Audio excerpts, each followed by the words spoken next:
weeks ago, I had the pleasure of writing my first sermon for a wedding I attended down in St. Ives. This for me was particularly special, as it was my cousin's wedding, who I grew up together with and who I've known for 29 years.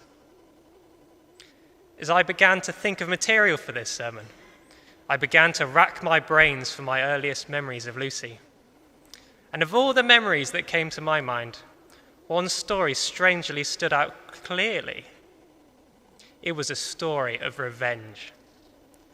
Now, when we were young, we took part in a birthday party water fight in my back garden. Now, I assume the rules were clear to everyone. Only use your water pistol, and if it runs out of water, you should fill it up with a garden hose. So off we went having fun. That was until Lucy decided that her water pistol did not do enough damage.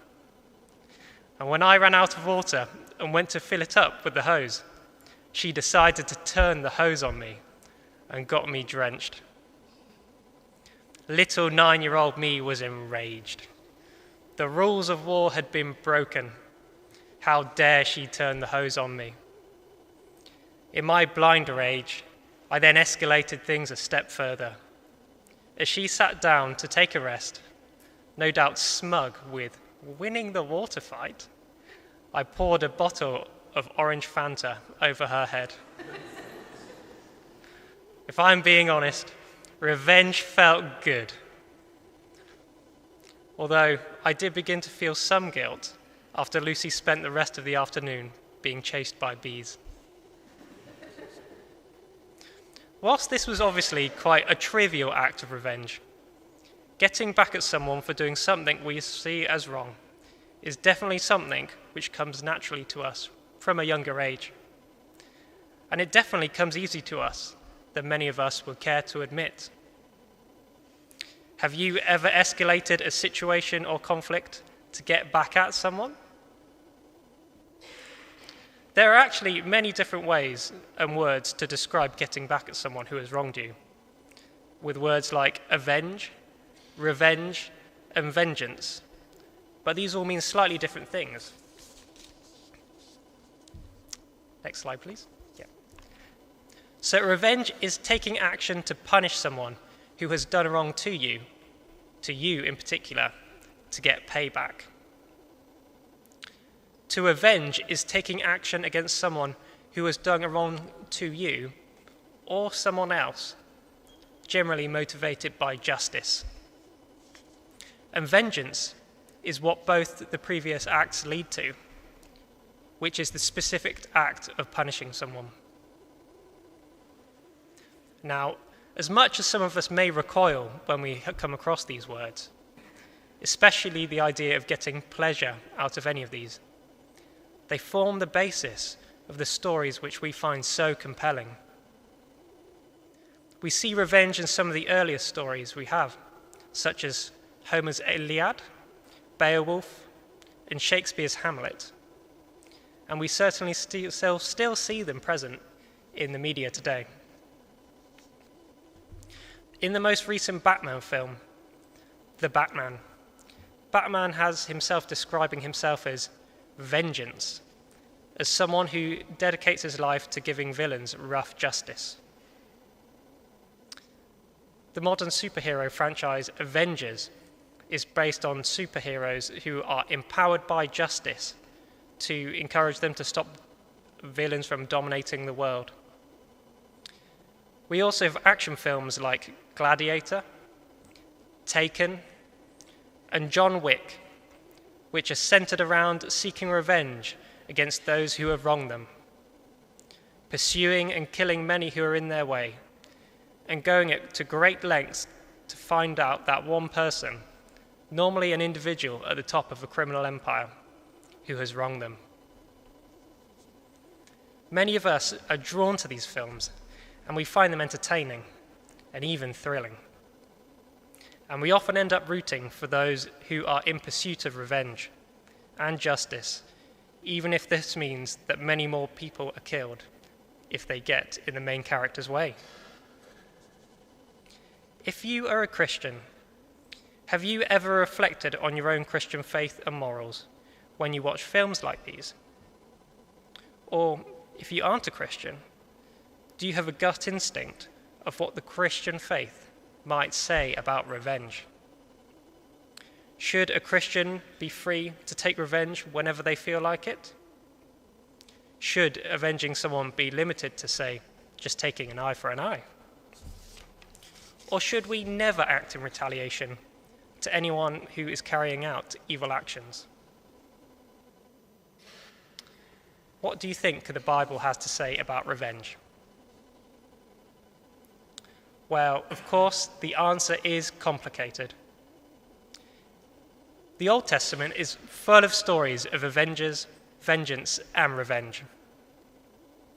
People who are avengers in the Old Testament, similar to John Wick in his films, are seen by a guilty person being pursued as a figure of terror, but also a figure of justice and consolation to many others.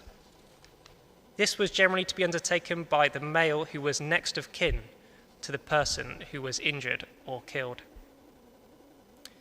This vengeance often had excessively destructive consequences, as we see with the evil figure Lamech in Genesis 4, who boasted to his wives that he had increased his vengeance against others sevenfold after being injured by someone. The codes, however, given by Moses in the Old Testament attempt to limit retribution through, for example, only taking an eye for an eye and a tooth for a tooth. As Lamech shows, vengeance can spiral out of control. Ideas towards vengeance take a turn in the New Testament, and we have one in our reading today in Romans. Our reading today looks at how Paul thought the Christian community in Rome should live their lives. First, he explains how Christians should live with each other in community in verses 9 to 17.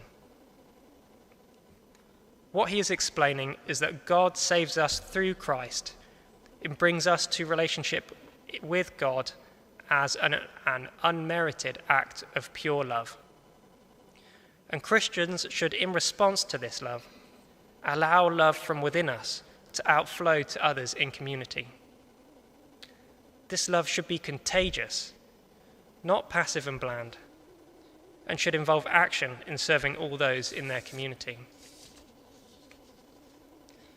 Secondly, Paul addresses how Christians should live with those outside the community in verses 17 to 21, which sees the love of God in Christians extended past the Christian community to those outside of it.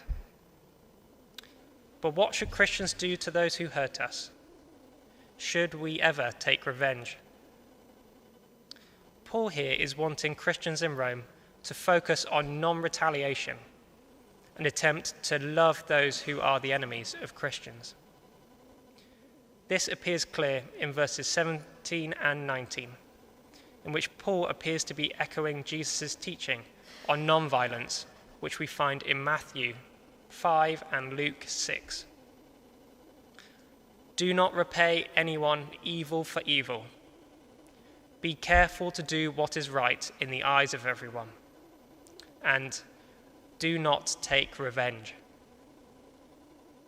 This passage is certainly focused on non-retaliation and leaving justice to be done by God at a later point in time.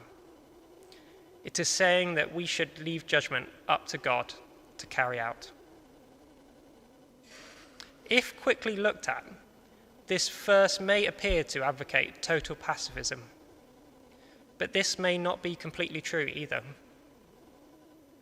In verse 18, Paul makes an interesting clarification. If it is possible, as far as it depends on you, live at peace with everyone. Paul realizes that peace is not always possible, since peace requires the cooperation of both parties involved. Sometimes conflict is unavoidable. Some people may not be interested in making peace. and there may be an appropriate time to disagree, dispute, and possibly even fight. When the passage explains that, if it is possible, as far as it depends on you, live at peace with everyone, it means that Christians, including us today, should not let our own ego, our quick temper, or pride from preventing us from living in peace with others by not taking revenge at any and every given opportunity. We should attempt to overcome evil with good. Whilst Paul here is clear that we should not aim to take revenge against evil, in what exact situations should we be called to resist evil? I don't actually have a clear answer to that question. And really, no one will have a clear-cut answer to every situation. As our Matthew reading showed us today, even Jesus' chief follower Peter, after following Jesus around for 3 years, still did not understand the ways and the mind of God, which led to Peter being rebuked by Jesus. We should, however, try to use our conscience that God has given us, and as far as it depends on us, to live in peace with everyone, whether they are friends, enemies, or even our families.